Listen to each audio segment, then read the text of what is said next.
علماء اہل حدیث جو ہیں ان کے کچھ خصوصیات آپ لاکھ اختلاف کریں، آپ کر سکتے ہیں، کرنے کا حق بھی رکھتے ہیں، لیکن چند چیزیں ایسی ہیں کہ جو علماء اہل حدیث ہیں انہوں نے یہاں پر کی انقلابی صورتحال پیدا کی بر صغیر کے ماحول کے اندر۔ نمبر ایک اس کے اندر یہ کہ ہمارے یہاں عوامی سطح کے اوپر جتنی بدعات کا اور شرک کے حوالے سے جو ایک ماحول تھا، اس کے اوپر بند باندھنے کے لیے جتنی کاوش ان لوگوں نے کی، اللہ تعالیٰ اس کا اجر انہیں عطا فرمائے۔ کوئی شک نہیں کہ اگر علماء اہل حدیث یا ان کی محنتیں، ان کی کاوشیں نہ ہوتیں تو یہ سلسلہ جتنا مزید بگڑ چکا ہوتا، یہ قابو میں نہ رہتا۔ تو یہ کریڈٹ دینا چاہیے کہ ان کے ذریعے سے اور ان کی بھرپور محنت کے ذریعے سے یہ بدعتیں ہیں یا شرکی افعال ہے جو ہمارے یہاں، اس کی روک تھام میں بڑا فائدہ ہوا ہے۔ دوسری چیز علماء اہل حدیث کے حوالے سے میں ذکر کر دوں کہ ایک جسے کہتے ہیں نا تقلیدی ذہن کا خاتمہ، یہ ان کے لیے اللہ تعالیٰ ثواب دیں اور مستحق کریں، اس میں کوئی شک نہیں کہ ہمارے یہاں جس انداز کے اندر بر صغیر کے ماحول میں تقلید کا عنصر بیٹھا ہوا تھا اس کو توڑا۔ ہمارے یہاں بدگمانی بھی لوگ اکثر کرتے ہیں نا کہ بھائی وہ یار یہ شاید ابو حنیفہ کو نہیں مانتے، ایسی بات، سب کی عزت اور احترام کرتے ہیں، آپ کبھی بیٹھے بات کریں، ملاقات کریں، کتابیں پڑھیں، ایسا نہیں ہے کہ وہ علماء کی عزت نہیں کرتے یا مجتہدین کرام کی قدر نہیں کرتے۔ ایک پیٹرن ہے وہ جس کو فالو کرتے ہیں کہ اگر کسی کی بات، چاہے وہ مجتہد ہے، چاہے وہ محقق ہے، امام ابو حنیفہ ہے، امام شافعی ہے، امام مالک حنبل ہے، رسول اللہ صلی اللہ علیہ وسلم کے بعد سیکھی بھی بات اگر دلیل میں کمزور نظر آتی ہے تو وہ وہاں جائیں گے جہاں انہیں قرآن و سنت لے کر کے جانا ہوتا ہے، وہ اس عالم کی، اس محقق کی دعا کرتے ہیں اللہ ان کو ثواب دے، لیکن اس کو ہم عمل نہیں کر سکتے، یہ ان کا پیٹرن ہے۔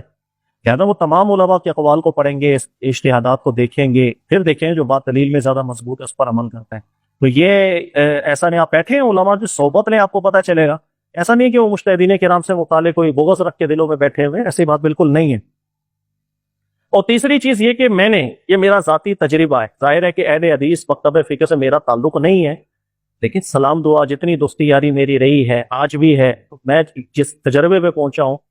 توبہ کرنے کے اندر یا ان کو پتہ چل جائے کہ ان کا موقف غلط ہے یا دلیل کہیں اور مضبوط ہے، سب سے زیادہ جلدی سے رجوع کرنے والی طبیعت میں نے انہوں میں دیکھی۔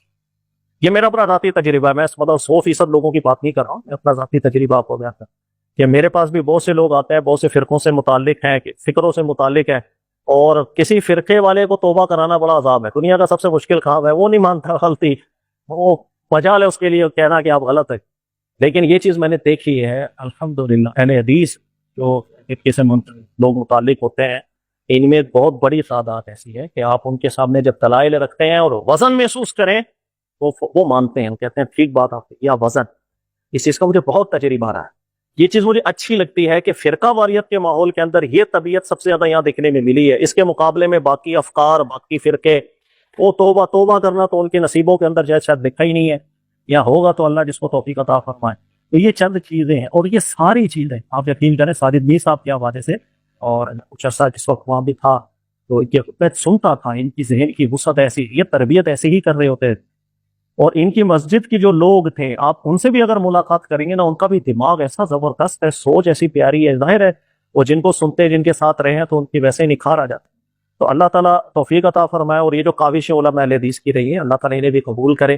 غلطیاں کوتاہیاں سب میں ہوتی ہیں بھائی، ان میں بھی غلطیاں ہیں، باقیوں میں بھی ہیں، ہر بندے کو اصلاح بھی کرنی ہے، لیکن جو چیز تعریف جس پر بنتی ہے